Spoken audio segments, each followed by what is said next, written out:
Finally,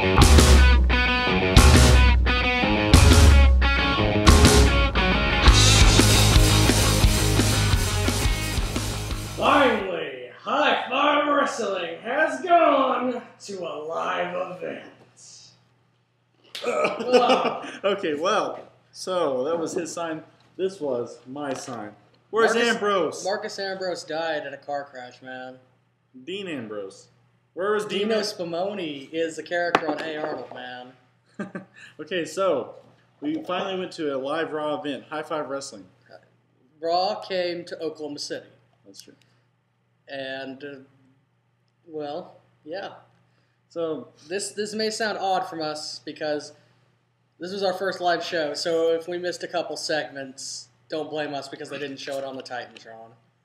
All right, let's kick this. And at a live event, you can't understand anything John Laurinaitis says. So Yeah, if you thought seriously. if you thought he was hard to understand, like on TV, no. He's absolutely ridiculous.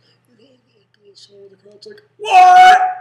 what? Don't want me. What? Okay, what me? People are actually saying what because they don't understand what he's saying. All right, so what was the first match? All right, the opening segment was Triple H coming out to address The Undertaker wanting a rematch at WrestleMania. Mm-hmm. Didn't much care for what Triple H had to say, outside of, Laurinaitis should be fired soon, hopefully. Yeah. Because we know this match is going to happen. Yeah. I did enjoy Undertaker's little bit package, Vengeance or Immortality. Yeah. That was really successfully done, I believe. Yeah, I think this definitely kind of cemented that feud, and so we were all kind of skeptical last week. Who's Undertaker going to face at WrestleMania? Is it going to be Triple H? Is it going to be somebody else? Hopefully, it's somebody else. But unfortunately, for most people, would say it's going to be Triple H most likely. I mean, he's already started it. You can't. There's not enough time for Undertaker to have started a new feud to fight at WrestleMania on April 1st. Yeah. Eventually, this match is going to happen, and hopefully, it'll be what we asked for, or didn't ask for in this case. Yeah. So, what was the first match? Oh, yay. Big Show versus D-Bag Brian. Yeah. With the help of AJ the Hen, apparently. She looked like a friggin' hen with that weird neck brace on, dude. But she's pretty hot. No, she definitely fell down the ranks there. I thought it was She looked a lot better when she was wearing whatever she was wearing when she got injured on SmackDown. Yeah, it's kind of hard to tell actually how the match went because watching it live is a lot different. I thought it was an okay match, but obviously it didn't end that well because it was a count. Matches can, a Big Show won by countout. Matches can be made or broken on how they finish, and this finish deserves the card. I'm sick of this. I'm the worst champion in history running gag. Literally running. Mm-hmm. Stay in the ring and fight somebody if you're going to be the champion, or if not, give somebody else the title. Wade Barrett, for instance. Exactly. And so that feud continues, and we're going to probably see it more at the Elimination Chamber and more in SmackDown. So what was the next segment? Jericho addressed the crowd. This may be out of order. We're kind of going off the top of our memory. Jericho comes out and addressed the Oklahoma City crowd there. He finally spoke, so we get to talk about him. Yeah. I liked it. I liked the segment. I'm not sure if they were trying to get me to boo him, but I wasn't. Because he brought up some really valid points about how he did everything first, pretty much. Yeah. And you could tell a lot of it wasn't, or it was him saying what he wanted to, but some of it was you could tell WWE plugging. Yeah. Like Kofi Kingston stealing his awesome moves. Okay, he wasn't going to say that. Yeah. But I thought it was a good segment, The crowd had a really generally mixed reaction. If you were over, if you saw Jericho in his first run, like when he became Undisputed Champion, started out in 2000, then the crowd generally favored him. But the little kids, the Cena lovers, the people that didn't get to see him kind of booed him. I mean, even when he called the crowd a bunch of posers and imitators and wannabes, which is the exact same thing as his hypocrite shtick from last time, the crowd didn't really seem to mind. Yeah. And he was trying to get some cheap heat because Well, if you want cheap heat, insult Oklahoma. I mean, exactly. All of it's mostly true. Yeah. I don't know. It was okay. I think the crowd's a little not confused necessarily, but they just don't necessarily have a lot of feelings towards it because they like both CM Punk and Jericho. So it's almost, So CM Punk came out. Yeah, it's almost like face and face. CM Punk came out and didn't speak. Yeah, imitating Chris Jericho's recent. I think it was effective. He actually has a new shirt. Go buy it. That shirt looks like a ripoff of a Red Hot Chili Pepper shirt. I won't be buying it. I can't turn around and say, oh, I liked when CM Punk did it, but I hated when Chris Jericho did it. But at least CM Punk only took up 15 seconds of time instead of Chris Jericho taking up like 5 minutes running around the crowd not talking. And he was doing it because to imitate Jericho. So yeah, okay. I thought it was okay. I thought it was all right, but like I said, I can't reward one and hate the other. Even from it's because you're a hypocrite. That's right. Chris Jericho's right. Anyway, Orton and Khali versus Barrett and Rhodes. Why is it called? Why was Great Khali even on that match? The worst champion of all time, the Great Khali. I don't know. Daniel Bryan's really running for that title. No, he's not even almost a contender. Are you serious? Great Khali is the worst champion of all time. So there's no doubt in my mind about it. And what is the deal with Wade Barrett's new music? That is awful. Go rant a little bit about that. Wade Barrett's new music. I mean, Wade Barrett's old music. I mean, I can't even remember what it sounds like now, but I know for a fact that it sounded a lot better than this garbage he comes out to. It's got no feel to it. Like when he came out, the crowd didn't care either way. It's almost like you might as well just put him back on Superstar with that weak music. Yeah, it was. Oh man, that's crazy. Like I heard before the Rumble that he was getting new music and he did it like in a dark match or something. And so then I thought he's not winning the Rumble. And then he came out to that music and watching the Rumble, I was like, no, he's not going to win because he's just getting no reaction with that music. It's terrible. Well, they've effectively screwed something else up. You don't fix what isn't broken, Yeah, Dolph Ziggler's had new music like 8 times. Why do you think he can't be champion?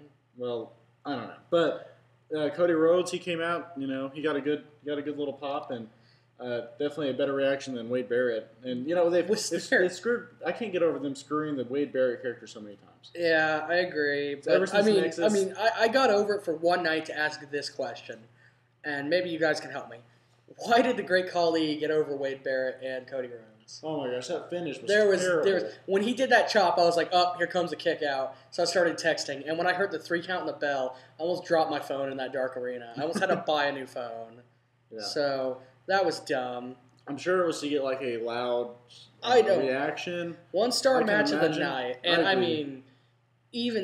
I think it was just so Randy Orton could be left in the ring to pose after he RKO'd the Great Khali, but there was no reason for the Great Khali to even be out there. He's mid-card at best. No, he shouldn't even be mid-card. What was the next segment? I don't want to talk about this match anymore. Divas match. Divas match. Here's my backstory. I went to use the bathroom because they started replaying the Nickelback concert from the Tribute to the Troops. Ugh. After I got out, I heard the bell, so I was rushing back to my seat, and I heard, "This is a Divas tag match!" And I went and skulked around the concession stands and the souvenirs table until it was over. So, do you want to talk about this? Okay, well, it was an okay match. I think for a Divas match, I didn't have my stopwatch out because I came in the middle of it because I had left whenever there was some John Cena because there's like a million commercials, so I left during one of John Cena's. If you've never been to a live event, you'd actually be surprised how many advertisements there are. Yeah, so I left on one of the advertisements that was like 5 minutes to go get like some water. And so I came back, and I thought it was an okay match. Tamina got the victory.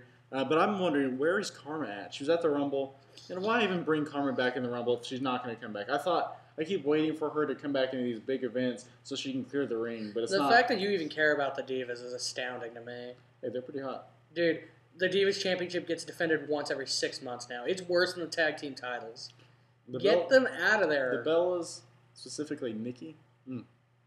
They are twins, for God's sakes, dude. Nikki Bella. They have fat backs. Admit they have fat backs. Maybe. But almost. Dude. If that's fat backs, fat back is fine. Okay, but Layla. Is off your top 5. But she'll be back eventually. No. So we need to move on. Okay, we did miss one match on there, and I was going to say Sheamus versus David Otunga. Yes, we did. I believe that was in between Big Show, Daniel Bryan, and Jericho addresses the crowd. We forgot it because it was so forgettable. Yeah. Well, it's a shame that Sheamus had to go out there and beat David Otunga. I'll high five you that. Actually, man, Sheamus got a big pop, and he is really white. He's a very white guy. Yeah. Spotlights really didn't help. Had to wear the sunglasses indoors here. Yeah. Also, that kick looks ferocious live, dude. It looked like David Otunga got his neck severed from his head. It was pretty impressive, and so it was good to see Sheamus. He doesn't really have a feud going on, so why not keep him a little busy? Like I said, we apologize for being partially incorrect. We're doing this on the fly. Yeah, and some of the segments we don't really know because we didn't see them. Yeah, or care. Some of them sucked. The six-pack match, which, I mean, they promoted that before Triple H came out, and we're like, what the hell is a six-pack match? This sounds stupid. Yeah, it was stupid. No, I believe it was a good... Stipulation-wise, it was stupid. Stipulation-wise, it was...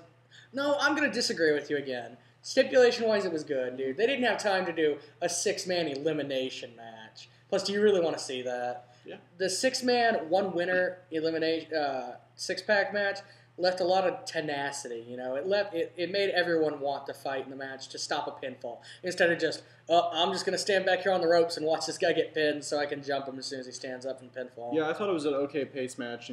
We had a good blend of heels and faces in it. Mm-hmm. I definitely think there's a lack of like a big guy. They all have the people that are just like technical wrestlers and they don't really know how to work the crowd quite as much as like I'd say this like a Big Show or Kane or somebody like that. R-Truth may have been injured during the match. He was out on the apron for a long time, and since I can't see very well, I saw people running in, and I thought the match was going to get interrupted, but it was about 4 referees helping R-Truth back to the... And he got a round of applause as he was on a Titantron. Yeah, and they moved him over to like a medical station, so... It may have been a sprained ankle, but he left the match early. So, yeah, we might see a replacement for him, we might not. It all depends. So Chris Jericho, I called it. Yeah, Chris Jericho win the match. Yeah, I agreed. So CM Punk, I thought it was really crafty the way Chris Jericho just threw CM Punk over the announce table and picked up the three count. Yeah, honestly, I thought it was a really good match. Like seeing it live, it was. I mean, like the whole time, I didn't think very many of the matches were like. It didn't look, I guess, kind of ROH. Like ROHs were like really technical, almost too technical, and then like it seemed like in the actual ring when I was watching it, like I'd go back from watching the Titantron to the ring, the finisher when Dolph Ziggler ran back in there, that became a really just high flying technical. It looked really good. Well, okay, so Raw ended for everyone watching it on the USA Network. With Chris Jericho sitting in the middle of the ring like CM Punk. I think it ended like that. Everyone started to file out, and then the ring announcer announced that tonight's main event, the match after the show, would be John Cena versus Kane. And three people were almost killed in the Stampede. Yeah. That match was all right until it ended with Kane hitting Cena with a chair. Yeah. He hit him in the stomach once, then threw the chair out of the ring. I'm surprised with the reaction Cena actually gets. It was pretty impressive. And it was overwhelmingly positive. Yeah, and you could feel the heat from Kane's Titantron. That was ridiculous. Yeah, that was crazy. But overall, it wasn't that great of a match. You didn't miss much if you weren't in attendance for it. Yeah, but unless you're a John Cena fan. Yeah, but it did get a great reaction. Best reaction of the night, I would say. Which is kind of odd. Yeah, which is very close to the finisher of the last match Jericho got a good reaction from what I could tell. Ziggler ran in between Ziggler, Punk, and Jericho. They got great reaction with the three of them and just back and forth. Well, I think it's time we wrap it up. We're on 14 minutes. Yeah. Here. So all in all, I think it was a pretty good show. It was solid. Yeah, it was fun to watch, and so I'm going to probably give it. I probably have a little bit of a bias here. If I watch it now, rewatch it, maybe hearing some commentating with no. There's absolutely no commentating. Yeah. JR didn't come out like he always does. So that's a little bit of a letdown, but I'm going to give it a 6.5. That's actually the number that was in my head, 6.5.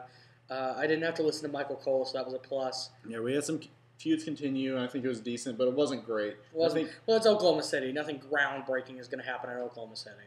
We're just not big enough yet. We're coming for you pay-per-views. We're going to get a pay-per-view in a couple years. So maybe next time we'll get to see a little bit of Dean Ambrose.